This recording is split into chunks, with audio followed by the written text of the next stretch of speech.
I want to talk briefly about the difference between absurdism and nihilism. Both of these ideologies are wrapped up in the broader philosophical system of existentialism. However, they're not usually distinguished very well. For example, many people refer to Friedrich Nietzsche as a nihilist. I would argue that this is not the case. More so, he's an absurdist. And here's how we can differentiate between the two. When it comes to nihilism, we're talking about someone who believes that life is entirely meaningless. Not to mention that nihilism can be a component among many other philosophies.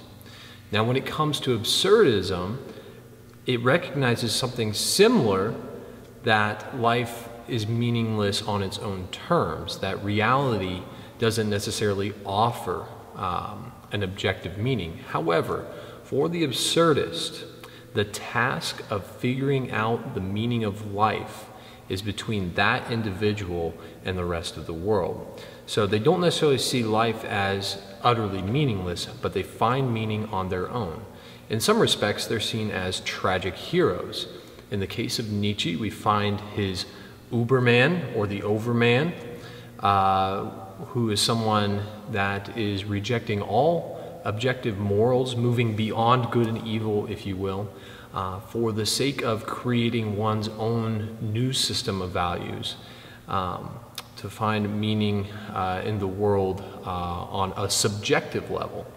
Of course, Nietzsche then moves on to talk about the annihilation of the morals that were just created. So a true Uberman or Overman is one who is able not only to destroy and create new values, but then to annihilate the values he's just created.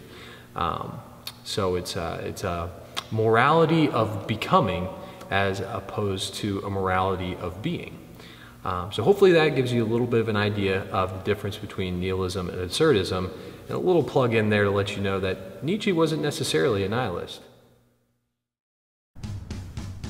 For more information on this topic, check out the 60-Second Philosophy blog, linked in the comments section. There you will find helpful resources, links to free ebooks, and more. If you have questions about any topic in philosophy, post in the comments below, and your question could be featured in the next 60-second Q&A video.